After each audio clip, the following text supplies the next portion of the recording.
એના પર ક્યારેય અત્યાચાર ના કરશો જેને બૂમ પાડવા માટે પરમાત્મા સિવાય બીજું કોઈ ના હોય.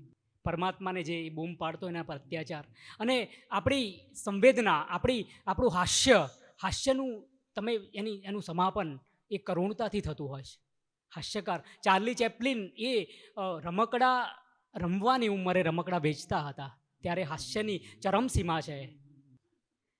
પ્રસિદ્ધ રૂમીની મારે વાત કરવી છે ને, અદ્ભુત કથા છે. મને કૃષ્ણ ભગવાન બહુ યાદ આવે છે. આજે બાજુમાં મારા પ્રસાદભાઈ બેઠા છે. અદ્ભુત કૃષ્ણ ભગવાન જ્યારે રાધાને કૃષ્ણ જ્યારે સંવાદે ચડ્યા છે, રાધા પૂછે છે કે કૃષ્ણ ભગવાન હું ક્યાં છું? એટલે કૃષ્ણ કહે છે કે તું મારા રોમ રોમમાં, ઘટ ઘટમાં. રાધે તું જ છે, તું જ છે. એટલે રાધા બીજો સવાલ કરે છે કે હું ક્યાં નથી? એટલે કૃષ્ણ ભીની આંખ સાથે જવાબ આપે છે, મારા નસીબમાં. અને આ પ્રેમ છે. રાધા સવાલે ચડ્યા છે કે તમે આખી જિંદગી પ્રેમ મને કર્યો અને લગ્ન રૂકમણી સાથે કેમ? એટલે કૃષ્ણ ફરી જવાબ આપે છે કે રાધા, લગ્ન માટે બે વ્યક્તિની જરૂર હોય, તું અને હું તો એક જ છે. અને આ પ્રેમ છે. કૃષ્ણને પામવા હોય ને તો તમે સખી ભાવે પામી શકો. તમે પુરુષ તો અહંકારનું પ્રતીક છે, અને એ સખી ભાવ કેમ? મારો નાથ પ્રેમની આ પરાકાષ્ઠા છે, અને પ્રેમની વાત કરવી છે. આમાં એકાદ ક્ષણ પણ કોકનું આવી મળી જવું, ખાસું ગમ્યું એ શ્વાસમાં પાછું ભળી જવું. આ જ્યારે ગઝલની વાત આવે, આ બધા શબ્દો ગઝલ કઈ રીતે થાય છે, અને ગઝલમાં પાછું કમ્પોઝિશન મયુરભાઈ કરે સ્વરાંકન સાથે, તો અદ્ભુત આપણને મજા જ પડે. મારે વિનંતી કરવી છે મયુરભાઈને સુંદર પ્રસ્તુતિ માટે. શૈલેષભાઈની જ રચના છે. વાહ. એકાદ ક્ષણ પણ કોકનું આવી મળી જવું.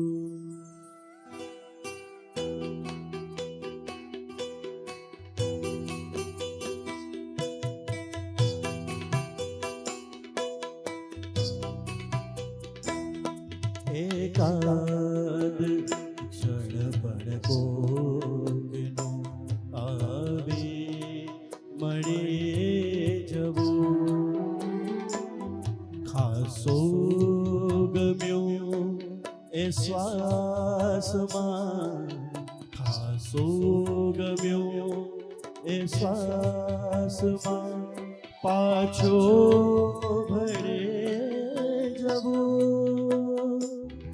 એકાદ ક્ષણ પણ કોકનું આવે મળી જવું.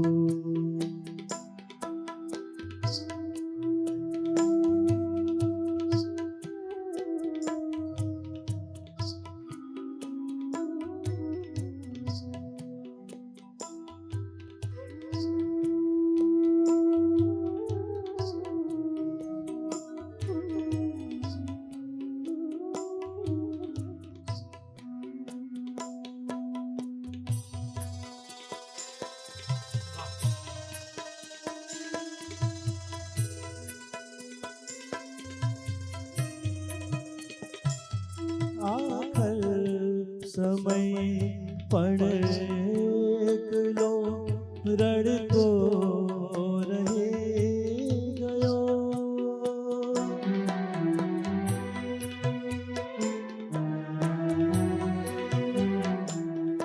આખર સમય પણ એકલો રડતો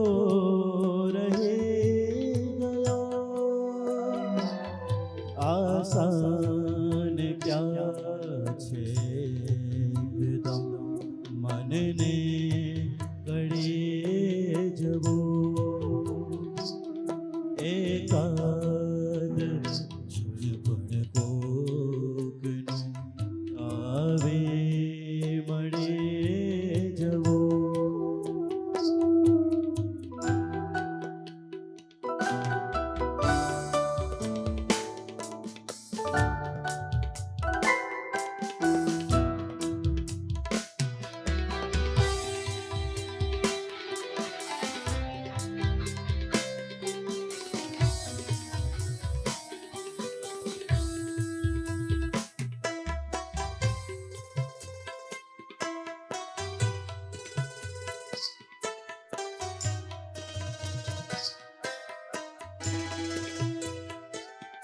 વાતો કરીને આ કથા મૂંગી થયે હવે.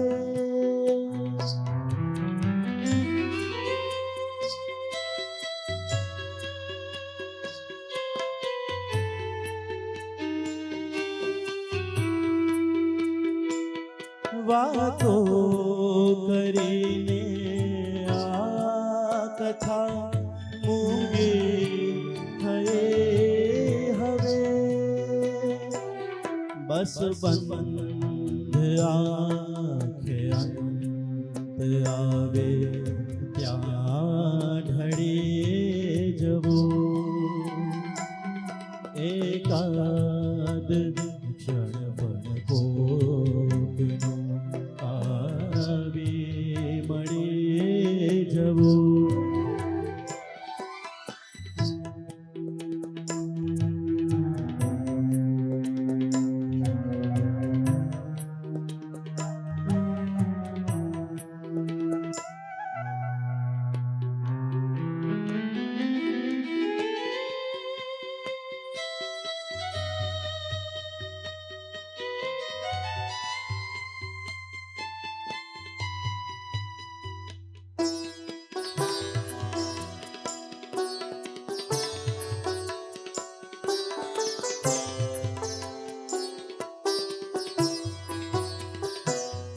તે દૂરથી પણ સાદ પાડ્યો ને પ્રગટ થયો.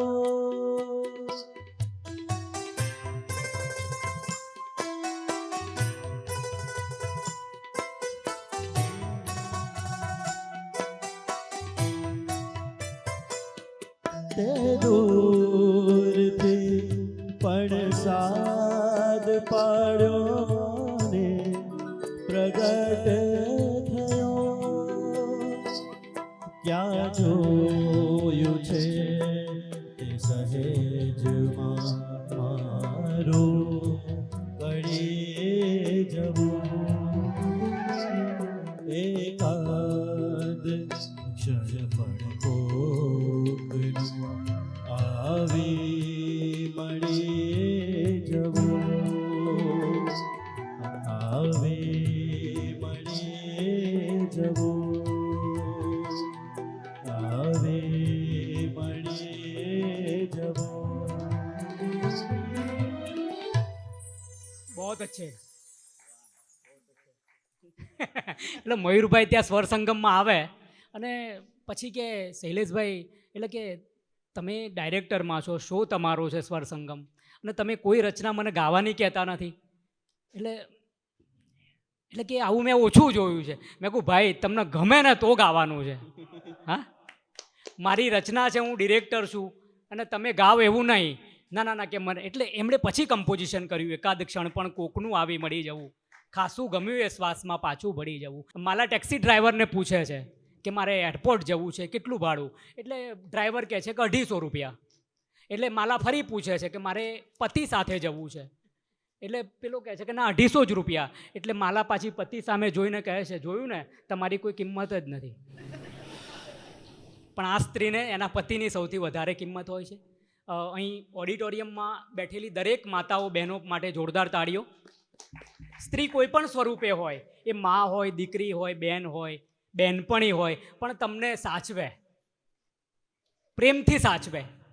મારે વાત એ રચના ભદ્રવર્ગની સ્ત્રીઓ જ્યારે લખે કે ફાંટ ભરીને શબ્દો દીધા કરિયાવરમાં કાગળ, પપ્પા તમને દરિયો કહું કે કહું ગમતીલું વાદળ. આ ભદ્રવર્ગની સ્ત્રીઓ પપ્પા માટે લખે. પણ એક ગરીબ ગરીબ ગરીબ મા બાપની દીકરી હોય, મા મરી ગઈ છે, બાપ સાચવે છે, અને એ દીકરી નાની છે ને મા એના સ્વધામે પહોંચી ગઈ છે, બાપ સાચવીને એને મોટી કરે છે. દીકરી મોટી થઈ છે, હવે લગ્નને લાયક થઈ છે, અને કરિયાવર લેવા માટે બાપ બાજુના શહેરમાં જાય છે. હવે પૂછે છે કે બેટા તારી કોઈ ઈચ્છા? દીકરીઓ ક્યારેય કોઈ ઈચ્છા કહેતી જ નથી હો નિર્મળતા, કશું જ બોલતી નથી. અને એ પૂછે છે કે ના બેટા તારે કંઈ કહેવું પડશે. એટલે ઘણું પૂછવા પછી એમ કહે છે કે બાપ તમે જો કરિયાવરનો સામાન લો ને તો મારું નામ લખાવજો, રમીલાબેન. તમારું નામ નહીં. એટલે બાપ ગદગદ થઈ જાય છે, બેટા મારી કઈ ભૂલ થઈ ગઈ, તું મારું નામ લખવાની ના પાડે છે. એક શહેરમાંથી સામાન લઈને આવે છે અને નામ માત્ર રમીલાબેન લખેલું છે. એ પૂછે છે કે ના બેટા તું કહે, આવું કેમ એમ? એટલે પછી કહે છે બાપ પરણીને હું સાસરે જઉં અને એ વાસણ ઘસવા બેઠું અને તમારા નામ પર માટી લાગે. અને એ આપણા સંસ્કૃતિની દીકરીઓ છે. મારી બધી માતાઓ માટે જોરદાર તાળીઓ. આપણી દીકરીઓ છે. આપણે આ સંસ્કૃતિનું જતન કરીએ છીએ આપણે, અને એ સંસ્કૃતિમાં જીવીએ છીએ. ગિરિરાજ ભોજકનું સુંદર સ્વરાંકન છે, કરિયાવરમાં કાગળ. આ ભદ્ર વર્ગની સ્ત્રી લખે પારુલબેન, પણ આ ગરીબ પણ એ આત્મા, તમારી સંવેદના બધા સાથે જોડાયેલી છે. બાપ તો બાપ હોય ને, અને દીકરી તો દીકરી હોય. એ દીકરીને સુંદર રીતે ઉજવવા માટે ગિરિરાજ ભોજક. તાળીઓ સાથે.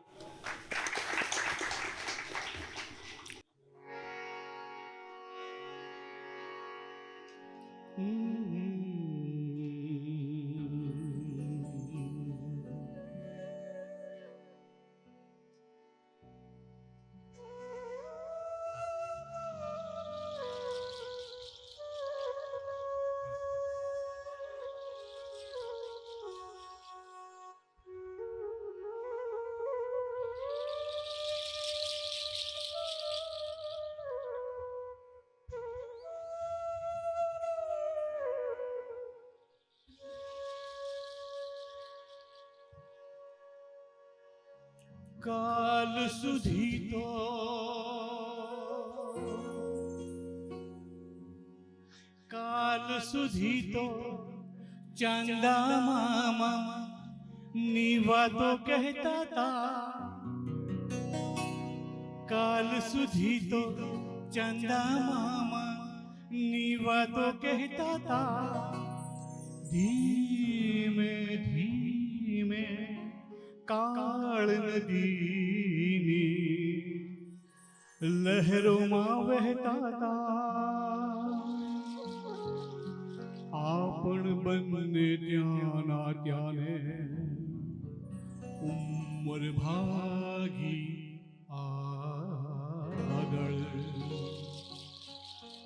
આપણ બંને ત્યાંના ત્યાંને ઉંમર ભાગી આગળ. પપ્પા તમને દરિયો કહું કે કહું ગમતેલું વાદળ.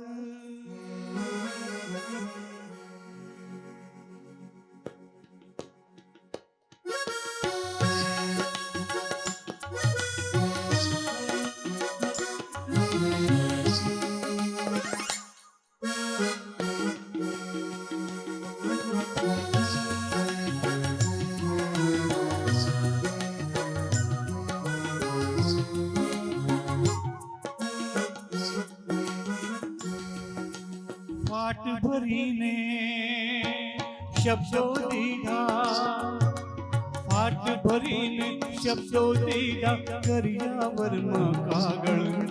પપ્પા તમને દરિયો કહું કે કહું ગમતીલું વાદળ. પપ્પા તમને દરિયો કહું કે કહું ગમતીલું વાદળ. પાટ ભરીને શબ્દો દીધા.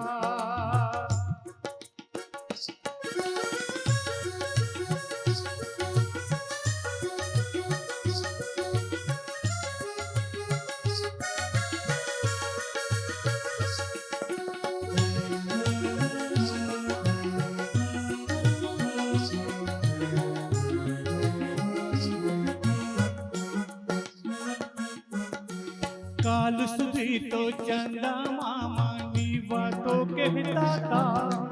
ધીમે ધીમે કાળ નદીની લહેરોમાં વહેતા તા.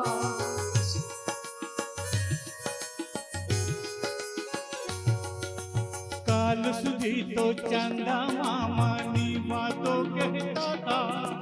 ધીમે ધીમે કાળ નદીની લહેરોમાં વહેતા તા. આપણ બંને ત્યાંના ત્યાંને ઉંમર ભાગી આગળ. આપણ બંને ત્યાંના ત્યાંને ઉંમર ભાગી આગળ. પપ્પા તમને દરિયો કહું કે કહું ગમતીલું વાદળ પપ્પા તમને દરિયો કહું કે કહું ગમતીલું વાદળ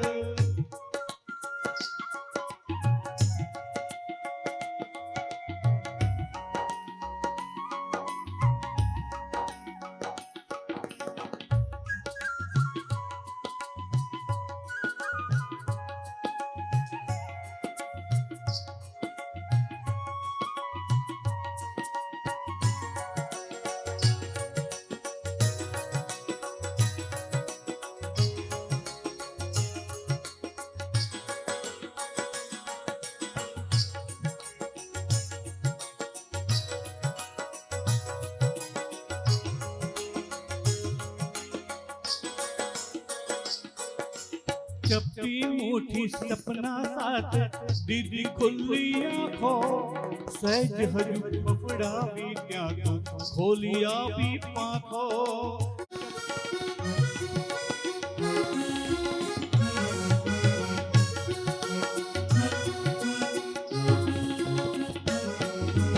चपटी मुठी सपना साथ दीदी खुली आंखों सहज हजू बफड़ा भी क्या तो खोली आपकी પાંખો આંગણ જાલી રાખે તોય પોતે ચાલે પાછળ આંગણ જાલી રાખે તોય પોતે ચાલે પાછળ પપ્પા તમને દરિયો કહું કે કહું ગમતીલું વાદળ પપ્પા તમને દરિયો કહું કે કહું ગમતીલું વાદળ વાટ ભરીને શબ્દો દીધા